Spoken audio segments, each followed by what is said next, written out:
Ladies and gentlemen, welcome back to a special Friday edition of the RocaNews Show. We are your hosts, Max Frost, Max Dewey, and Billy Carney. And we've got a very special video today, very special episode today, because we dropped two videos this week from two different hoods, DC and Rochester, New York.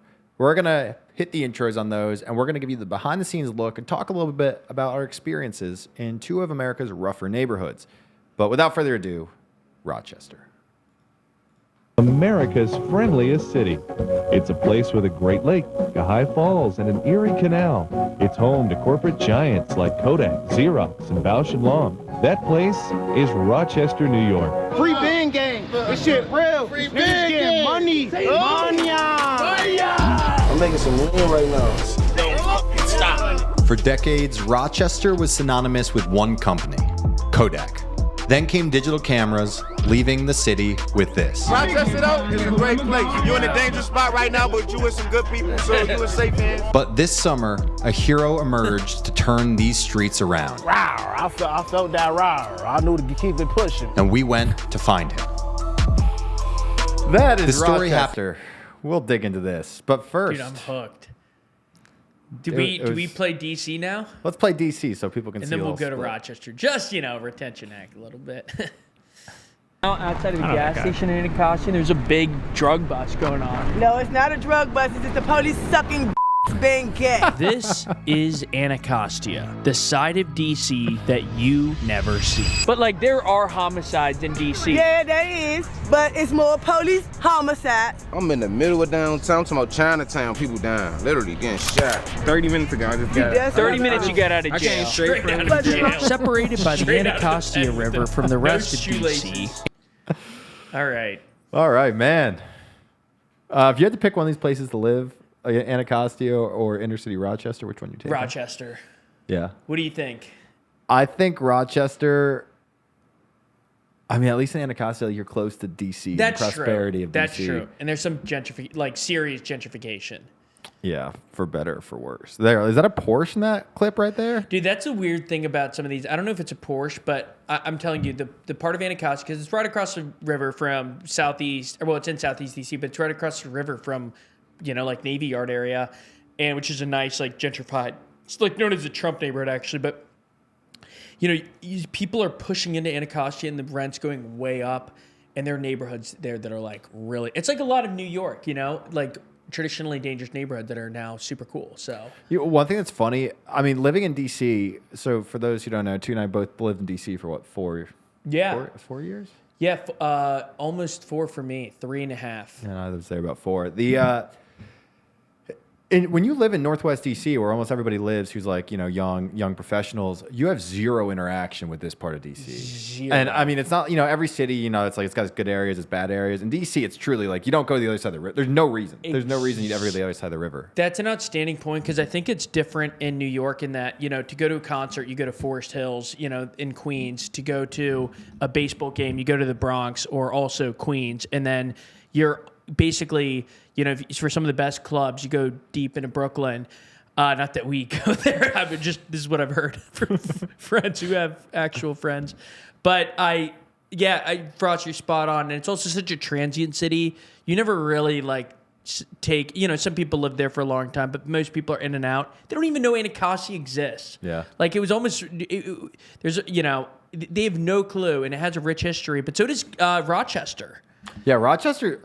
What's wild about Rochester is I'd say two of the most iconic collapse companies, not of early Rust Belt, but later tech 90s collapse, are both there. Great point. Kodak and Xerox. Great So point. two companies just synonymous with that. But Kodak is the one that's really interesting. At its peak, Kodak employed 60,000 people in Rochester.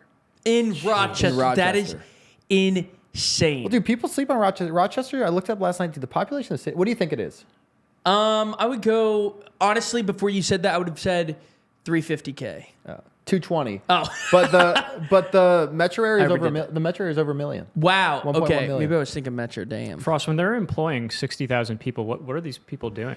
Dude, Kodak at the peak. Taking pictures. Dude, it had photographers. It had, I want to say, 95% of the American film market in camera market. No freaking way. In the 80s. Wow. And then the one, Break it up. and then it was the Japanese competition. It was, so first it was Nikon and Fujifilm. I believe Nikon's Japanese too, right? I believe so.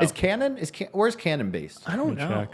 That's a great question. But it was that, and then it was first that, then it was the digitalization. But the thing is, Kodak had digital cameras early on, and then they decided against it because of shareholder pressure, against investing in this new technology. Yeah. They decided not to pursue it, which is a story you hear at a lot of these different companies, right? Where they build stuff. Nokia is the same thing. Canon's Japanese. Okay, so you had Canon, Nikon, and Fujifilm, all Japanese companies, completely do that. The digitalization of photography, and Kodak last. But Kodak was more than just a company there. Like the founder of Kodak, George Eastman, everything in Rochester pretty much was Eastman. And it's like the Eastman School of Music is like the famous music school where the founder of the Whites Only Society in Arkansas, that's where he went and played no French horn. way. Yep. Wait, I just want to give one stat. I wanted to confirm it. For context on just the scale of employing 60,000 people in a single city, Apple at its HQ in Cupertino, which is, this, you've seen it. It's this crazy looking spherical headquarters, weird vibe, but it's huge. Employs 12,000, 1/5. Wow. Think about how big that company. I looked at NVIDIA, employees worldwide, 42,000. So it employed more people in just Rochester than NVIDIA did nationwide. And even Apple's worldwide employee count, all the stores in the malls, it says worldwide, so I presume it's official supply chain employees in other countries. It's still, it's like 110,000. So it's like Rochester was over half that, and Kodak was over half that in just Rochester. Rochester, which is not a place you'd think of as being a hub of really anything right now. But except Wegmans. Wegmans is. Oh, really? Wow, that's a popular Wegmans one. is there, and Constellation Beverages or something. They still have big companies, Bausch and Lomb, which makes like lenses. But yeah, so Kodak, George Eastman, the founder, everything there is Eastman, and he created photography as you know it today. And the thing that's still cool about Rochester is it still has there's a lot of photography. It's like a hub for photography, and people move there because they have this stuff. So like we went to a place there where they still do photography the way they did in the 1800s before Eastman invented the camera as we know it. So you had to use all these chemicals. It wasn't just like capturing the light, behind the lens. Yeah. Like he created it. But so he created this technology. He then turned it into a company, Kodak, which became the biggest camera company in the world, and pumped that money into making Rochester a great place to live. And it was almost, they called it like welfare capitalism. And they did all this stuff. I mean, to attract people there, they built these beautiful neighborhoods, a baseball park, everything. They made it an amazing place to live. They treated their employees super well, super generous packages. It's another reason the company declined, because they were so generous with what they gave people that ended up coming back to bite them in the 80s and 90s when they faced more competition. But yeah, it's really interesting. I mean, and everywhere you go now, like on the edge of Rochester is this massive complex where it was like the Kodak Research Complex. Now most of it's been torn down. There's still Kodak still employs 4,000 people in Rochester, but they make it's a lot of chemicals and stuff. It's not the business that people think of for Kodak. Two thoughts. One is basically it reminds me of like how Twitter originally was essentially a podcasting company, and if they stuck with podcasting, they could have been much larger than they are today. Just kind of a funny thing. They started off, I think their name was Odeo or something like that, and today though it's just I'm actually getting, I got to say, a call from, I'm not going to answer it, but from the VP of Communications at Notre Dame about, oh, really? We inquired about losing the Catholic identity. Maybe we should take it. But no, it's actually, I think it's the assistant VP, Andrew Barlow, or whatever. Shout out Andrew. But anyways, so like, the idea of companies like coming up with something that could have made them much bigger, in this case, literally destroyed them in Kodak. So that's very different. But the second thought is, I guess when people intuitively go like, because I think a lot of people would hear the Rust Belt coverage we give and they're like, dude, too bad. Like the economy's changed and we've created way more value in tech. And it's like, well, a lot more shareholder value. But if you think about the, like Apple's, you could go around San Francisco and not even feel Apple. I know Cupertino's deeper onto the peninsula, but like it is not palpable. And I think, when you go into Dow Chemicals Town in Midland, I think Michigan, or a lot of these other old companies, you can feel them. Like the Walmart, Bentonville, in Arkansas. Yeah. If Walmart weren't there, that place would be a ghost town. On that point, guys, we talked about Ford the other week, now Kodak. With these businesses that seem to really treat their employees well, like employ an entire city, how would you have protected that in the face of competition? Like, how do you block out Japanese camera manufacturing? Is it tariffs? You know, tariffs are definitely one way to do it. So Canada obviously had a super similar Canada had a very similar steel industry to America. But one thing we learned going there to Hamilton, like the Pittsburgh of Canada, is they tariffed it way more and they subsidized the companies way more. And even though it's costing government money, they did it to protect the industry. So now Hamilton is messed up for other reasons, but it did not see the same decline as Pittsburgh at all. And that's because tariffs and subsidies tried to protect it. Quick trivia question. Well, for one thing, this is kind of tragic, but I'm pretty sure George Eastman, the founder of Kodak, committed suicide and ended up. Wow. And his house now is a huge museum there. But there is a very famous actor who also tragically died by suicide, who's from Rochester. Philip Seymour Hoffman. Yep. You knew it? No, but I don't know. Maybe I did. He's a Rochester icon. You've got like a and he went to NYU. I read his Wikipedia page not too long ago, so it rings a bell. But yeah, Rochester, when we were there, the story we went to tell was not the one we ended up telling. Because we're kind of going to tell like the yuppie story a little bit. And like the kind of, one of our readers, she's the editor of a magazine there. We got in touch with her. Oh, yeah, I remember you. And on our way to meet her, we met this guy, Rocky, who he said he was fresh out of prison. You want me to pull these people up as we talk about it? Yeah, go to Rocky. Volume off. Yeah. Let's get Rocky. So you're on the wrong video. So that's DC. No, thanks, guys. Is this? This is after. You're late. You missed Rocky. You're late. That's Rocky.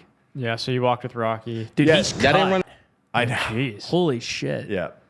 You like that, too? Yeah, he looks cut, dude. So you talked to Rocky, who put you in touch with Curtis. With Curtis Yarvin. Curtis Yarvin. Curtis Jones. Curtis Jones. That's Curtis right there. And essentially, this guy Rocky was like, "You guys," he just saw us the camera, came up. He's like, "Y'all making a documentary?" And then he essentially he was just like, he's like, "You guys," he goes like, "You guys talked to Curtis Jones yet?" And we were like, "Who's that?" He's like, he was like genuinely shocked. He's like, "You don't know who Curtis Jones is?" Yeah. So we DM'd this guy Curtis Jones, who had gone viral in a news clip like a month prior, and he ended up taking us around. And he was from the hood. And so we ended up, rather than seeing, we did see the yuppie side of Rochester, which is cool and nice with this lady Leah.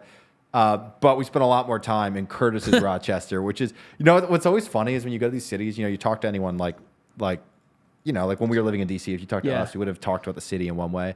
Yeah. And we've been like, yeah, there's bad areas, but, you know, we don't go there or whatever. And that's like what it was like with Leah. And then you realize, like going out with Curtis, like most of the city is probably bad. Is probably bad area. By the way, I find it hilarious that you like scrubbed over to this subscribe pitch because I'm like, you went to Little Pakistan in Rochester. It showed you interviewing the guy. You on the train? Yeah, you on the train to Little. But did she sort of acknowledge that this site existed, or was she kind of like she said, you know, we've had some redlining and resulting difficulties and that, but. You know, it's just like I think like our perception of New York City. Yeah. In New York City, you can't really get away from it. You know, like the bad areas, like you said, so you'll find yourself in places all the time. And it's just because it's more dense and it's whatever. Whereas like there and in these cities, like you could really the way we like when we were living in DC, I think we probably thought of much more the city is good than was actually good. Good isn't safe and prosperous. Right. And in reality, you know, we make it fit our psyche. Yeah. So I think like I'm even here. I think we probably have a very distorted view on what New York actually is. And I also think there's like the density of crime or poverty. Like you have to go to those areas to really get it. Because like in DC, there was crime spillover, mostly property crime spillover in like U Street area, not far from where all three of us lived when Billy served his time in DC. That's how he looks at it. Not. By the way, DC. I don't know if this is the National Guard or anything, because this is a little separate. I went back to D.C. after this video the next week, and it was beautiful. Union Station, the best it's looked in a long time. The mall was gorgeous. Some of that seasonal, and the fact that the tourists are gone and the trees were still, you know, vibrant. But it was just also a refresher of like D.C.'s, you know, got incredible sides. And I don't know, maybe the National Guard, but I think when you go to the core, like Anacostia is different because it's like the culture. It basically U Street is yuppie, gentrified, whatever, and it clashes with maybe some rougher neighborhoods, and that leads to property crime. It's very different when you get to like the nucleus of I guess, a city's tough part, historic tough part. So Yeah, although the thing I would say about two thoughts. One, you could do a great video just on U Street. Yeah. Because U Street, as you go down it, you you essentially could. go from white yuppie to like inner excellent city. point. And That would it's- be a great one. That'd be really interesting. But dude, DC is interesting because I don't know what it's like now, but like 2 years ago, it got bad enough that like the crime in the East Side had really spilled into that. Mm-hmm. Like Kira, one time, she was my fiance was out to dinner on 14th Street. Dude, there's a shooting at Mexico. Remember? Oh yeah, I think Right there. And then Yeah. another time in Adams Morgan at the intersection of Florida and 18th, right by Rebellion. Yes. There was a guy, someone tried to carjack him, and the guy got killed. Innocent guy in the car right there. I mean, beautiful neighborhood. And it's just like in Northwest, there's who's the politician who was assaulted up there? Someone was robbed. Yeah. Or That rings a bell. The Doge guy, dude. That was a DuPont Circle where the kid, Big Balls. Oh, Big Balls. Where Big Balls got assaulted. Sorry, we shouldn't laugh at that, but Big Balls did get assaulted. But yeah, that's to say, DC's interesting. DC's interesting because I think more than other cities, I think it does run together, at least at the peak. And now maybe it's better. agree. And I think the National Guard's down. Well, you tell me, has the National Guard made a difference? Well, it's hard to say. We didn't see much of them, but crime is down. I think that, I mean, it's like a lot of issues, there are truth and falsehood on both sides. And I don't mean to just do like the inherent both sides are correct, both sides are wrong thing. That's not always true. We've learned that in some places the reality seems to align much more with one side's narrative. This was a case of like Trump's almost certainly doing this as a political ploy. Like you just went to Jackson, Mississippi. I don't think you saw the National Guard there, did you? No, sir. And you don't see it in St. Louis, but sends it to Chicago, DC, etc. Portland, right? He sent it to Portland, I think. Anyways, all that to say, there's a political component, but it's also true that the people who live in these neighborhoods, and these are overwhelmingly Democratic neighborhoods, I did not meet, with the exception of a couple of those like intoxicated people in the square, that like the lady who called them the blank eaters of America, the DEA. I did not meet anyone who like emphatically said, "Get them out of our city; they're ruining it." I bet if you went to Northwest, it would be different. Totally. But the high crime, but that Is now Northwest that's a the nice great part? point. Yeah. That's a great point for us. Can you say more? I'm like the English teacher. But let's say more. He's like Answer in complete sentences. Yeah.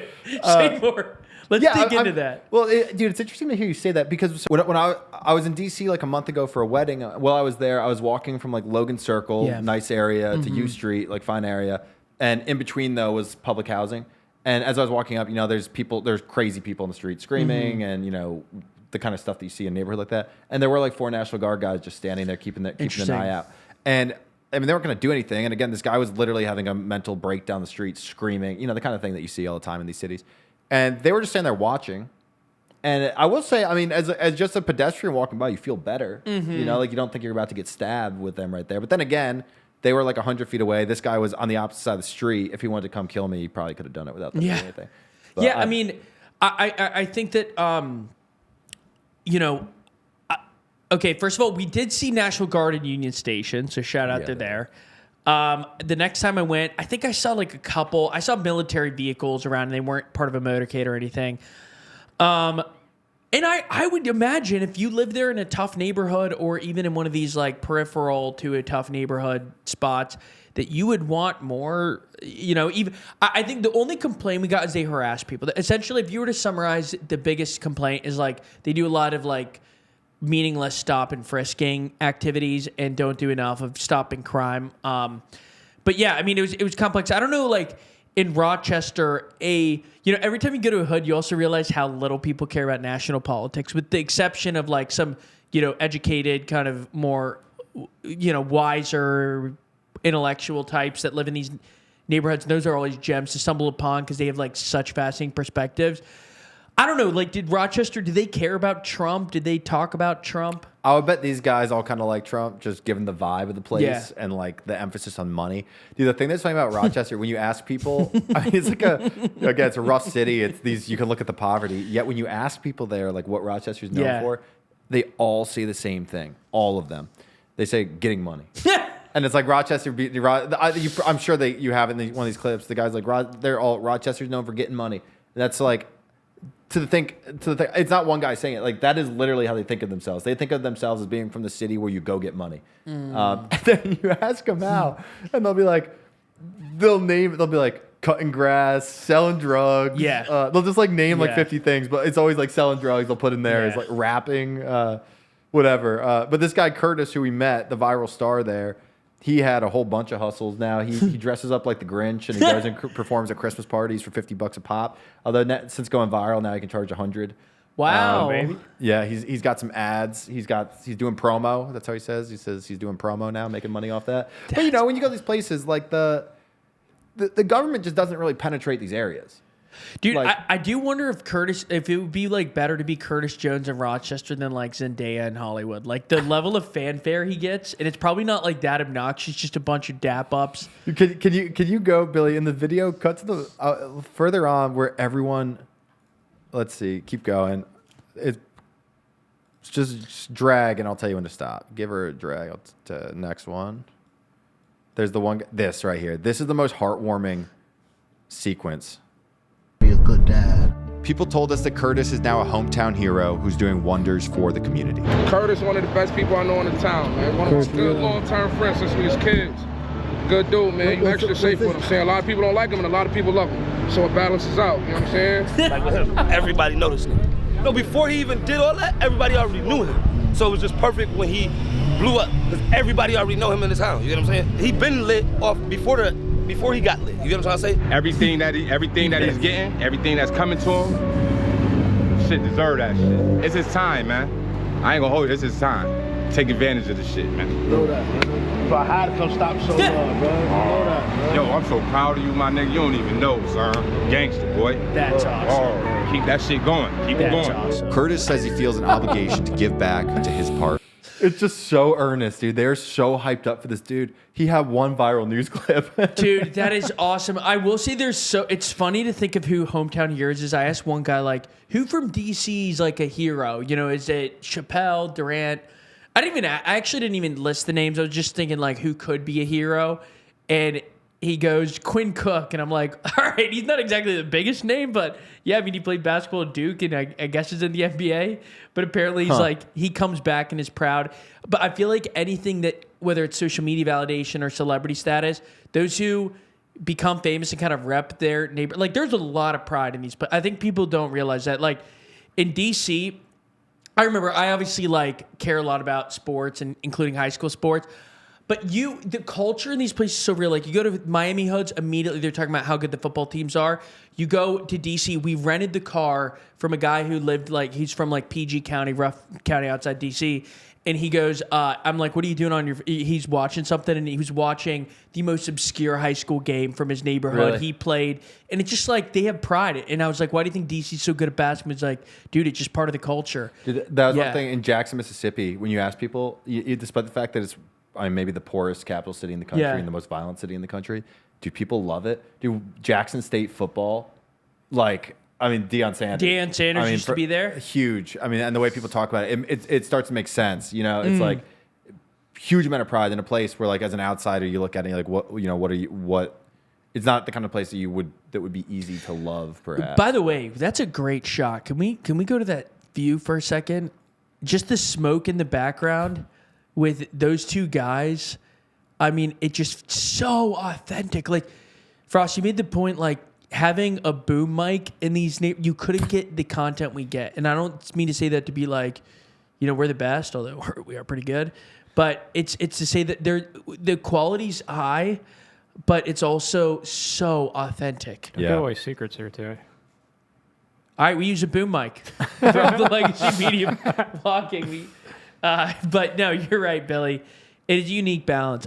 Dude, I think people are so stupid in legacy media, they won't even care. Dude, they just be like, we're going to make it high quality and you guys are losers. I mean, dude, the number of people it would take and the amount of permissions. Dude, I read an article the other day. The Times of London sent journalists to Jackson to write a story on the murder crisis in Jackson, Mississippi. And it was a good article. I mean, it's well written, but the guy goes and rides around with a cop and writes an article about it. And it's like, you just got to go out there and talk to people. Like the cop, you'll get the perspective, and like that's good. Like, but just talking to people in the street, but you can also imagine, like most journalists, you have some obviously who are very brave, and you look at like these war correspondents and stuff, whatever. But I think if you're like a really like brave journalist, you're not thinking I'm going to go out and do content in Mississippi, like do content, do articles in Mississippi. You're like, I'm going to go to the Middle East, or I'm going to go wherever. So it kind of self-selects for the people who are doing this stuff. That's a great point. There's the level of kind of courage and I think curiosity required to go to like a Middle Eastern, conflict site is, that it's a similar level is required to go to some of these places we go to. Maybe not quite that high, but I think like there's kind of an arbitrage opportunity. That level of courage, which is a high barrier for most people, and then apply it to these undercovered areas. Just to show media out of touch, it's on the DC video. Billy, could you scrub ahead? I think it's like 2/3 the way through to the MSNBC clips and Fox. Because I just want, You said a third of the way through? 2/3 ish. Let's keep going. I want to say it's a little further ahead. Yeah, actually, it might be more 3/4. Keep going. It's basically, here we go. A little before, yeah. Just as how the media covers this stuff. The Fox and both. No, hold on. We got Deaf ears. Governor, it's a different war now. Go back there at the beginning, would you? Is that Jay? Would I? Would you? Would I love to? There we go. Point, we hadn't seen any National Guard officers. This is odd because Trump had sent over 1,000 from both D.C.'s National Guard forces and also from red states like South Carolina, West Virginia, and Ohio. The debate over sending the National Guard to D.C., Someone made the by the point way, when I was reading the other day, dude, Mississippi National Guard troops are deployed in D.C.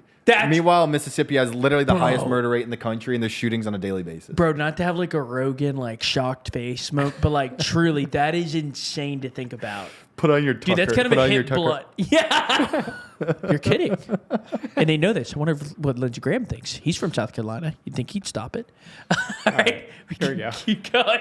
It's been heated with right-wing media acting like DC's a war zone. You tell the kid who was just beat the hell and back with a severe concussion and a broken nose, crime is down. No, that falls on deaf ears. Governor, it's a different war now. There's more brothers dying here in these cities than overseas. I mean, this is a decent left-wing media out of touch as usual. See, when I go to D.C., I'm not afraid of losing my wallet so much as I'm afraid of losing my vote. Granted, D.C. has gotten safer in recent years. Of all time, this MF, I don't want to say that to give. He went to Sidwell Friends, ultra elite private school, which is where the Obama kids went. It costs like $60,000 a year. It's where elite kind of lefties go. I mean, the fact that he's saying this is so insulting to people who live a scary reality and he pretends to speak on their behalf. So pathetic. And I looked up his apartment kind of creepily, but in like his Brooklyn place. I mean, he does the Brooklyn journalist thing, so he lives in Clinton Hill and everything, but his apartment's like $2 million. He just has a super privileged background. So just hearing that from him, I was just like, oh. Yeah, I mean, it's obvious. To your point before. I mean, to your point before, two things can always be true. Yes, this is clearly politics. I mean, it's obvious Trump is deploying National Guard for political ends. That doesn't mean that doesn't mean the ends of that are bad, though. I mean, when you look at dude, DC, like a year ago, when you step out of Union Station into DC, it was like you're walking into like the crumbling empire of like the crumbling capital of an empire. It was sad. It was legitimately sad. And I know people will be like, "That's privilege," and you're kind of. Their symbols matter. There's a reason why the burning down of the Notre Dame Cathedral was such a gut punch to so many. Is it felt like a gem of Western civilization. It was something you saw on ornaments as a kid, in every textbook and every video depicting Western civilization or France or everything. And it's like, to see it burn, it's like it hurts you. And I think similarly, to see a massive homeless encampment next to the capital of the United States is sad. I mean, it's just, and it doesn't mean like, round up the homeless. I think that there are some cruel responses, but it certainly doesn't mean let them, encamp. DC is definitely better. I mean, I don't know how much this is Trump related versus the city just doing whatever. Yeah. DC is definitely better now than it was 18 months ago. It's all Barron. I give Barron credit. What was I going to say? Last thing. Well, because I know you got to get going here, right? And then Tui here is headed down to the Penn State, Nebraska? Penn State, Nebraska. Dude, we literally picked the middle of Oregon, Penn State. It was because of work. Like, it was too hard to travel and too expensive to go like a Tennessee game this year, Alabama, too far off the beaten path. Those were my top two this year. The Grove was up there, but that's also really tough to get to. Really tough. You have to fight in Memphis. Okay, like that's insane. And then Tennessee. Anyways, I'm not gonna get. Nobody gives a shit. Well, about what I was gonna But- say just to wrap it up here. Yeah. Talking about an attack on an important symbol. What's up with this Notre Dame situation? yeah. Oh God. Seriously. Billy loves So what they're like? What have they done? What's the news here? They in their employee values guide, they removed the pillar saying that you have to support, like you're kind of judged upon supporting its Catholic mission. I can get the exact language. It doesn't say to be Catholic, as my dad pointed out. Like less than half the faculty, I think, roughly, is Catholic at Notre Dame. So This is the university, not the church. Notre Dame, not the Notre Dame. not the cathedral. So you already have an overwhelming number of people. The idea that you have to be, it doesn't align with reality. And so their new, HR head, Heather Christopherson or whatever, she released this new guide getting rid of any mention of Catholic. So basically nothing about supporting the Catholic mission at the university. To be a staff member there. To be a staff member, basically, when you're evaluated on this criteria of like living up to the values, one is do you like support the university's Catholic mission and bring to life its welcoming values, something like that. It was very broad, vague. They got rid of Catholic entirely, and people from the outside are kind of like, this isn't a long train of abuses, some would argue, against the Catholic identity of the university. I guess I also got interesting perspective on the counterpoint from an anonymous source from the university who's texted about this, who is a little more liberal but works there, saying that basically it's totally misleading. Like dining hall workers were like confused as to whether they needed to convert. And I felt like that was a little bit BS. To me, my take on it is kind of like the Google Gemini situation where it's like, how can Gemini get out of a place with such like obvious political biases? And it was because nobody there cared about the biases. And I feel like a lot of the leadership at Notre Dame, especially those who made this decision, they don't really care about it that much. Like the head of the VP of communications, was a Democratic operative who spent most of his career working on the Hill for Democrat. It doesn't mean it's a bad thing. It just means he's definitely a little less of like a conservative or even moderate Catholic. So all that's to say, there's a little bit of drama there. I don't know if Billy has anything to add. I mean, you're kind of stripping away the core identity of the school, in which it's the most preeminent Catholic institution in the West. Like, this is, one of the largest concentrations of chapels in the world. It's a Catholic school through and through. It's, Notre Dame du Lac, our Mother of the Lake.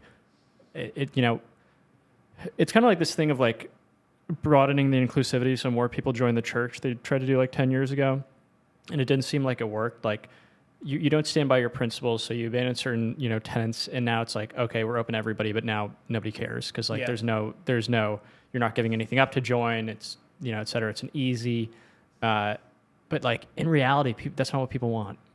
Yeah, I mean, and I get this is a niche story, although it's kind of taken off in the national because like Fox ran with it immediately. Like Notre Dame gets rid of Catholic, and that is a little bit clickbaity. I'm not denying that. I guess to me, it's a symbolic move, suggesting it's just increasingly diluting its Catholic identity in the U.S. news arms race of being a top university in the country. I did get a great text from someone, I won't disclose either, who's like, they're not reading the room. Like, this might have made sense in 2019. Notre Dame's student body has moved right. The young people in the country have moved right, especially young men. And I think it just doesn't feel like with a revival in Catholic identity in the country, it doesn't feel like this makes sense. This is the one time they could be taking advantage of it and like pushing further into it. And yeah, you nailed it. It's Notre Dame. I mean, they don't view them. I mean, like we know the leadership well, and shout out to when they posted the three of us made Forbes 30 under 30. Yeah. And they posted on their main Instagram page in the Roca format, the other three people that made it from Notre Dame. Anyways, all that to say, so like they've, I guess, thank you for that, Notre Dame, but come on, this is pathetic. To me, it just feels spineless, and I know some people, like most people, don't give a shit about Notre Dame. Most people aren't Catholic watching this. But still, like, to me, it's annoying. It's dilutive, but... Well, on that note, we wish them well. We wish them well. I couldn't stay unbiased for that. I'm sorry. I did show some true colors there, but whatever. Hey, everyone. Thank you for watching. We are going to get going here because Tui's got to figure out his trip down to Pennsylvania, and we have team lunch waiting for us in the office. So we're going to get over to that. We got pad thai today. So Thank you all for watching. If you haven't subscribed yet, as always, subscribe. Tell your friends. Thanksgiving's coming up. Make sure to tell your friends at Thanksgiving dinner to subscribe to this podcast. Anything else? That's it. I love that pitch, though. We need to take over the Thanksgiving table. Like, figure out how to get there. Like, you guys are all mad. Here's a playbook. Follow Roca right now. Bro. Uncle. Unk. All right. Unk. All right. Thank you all.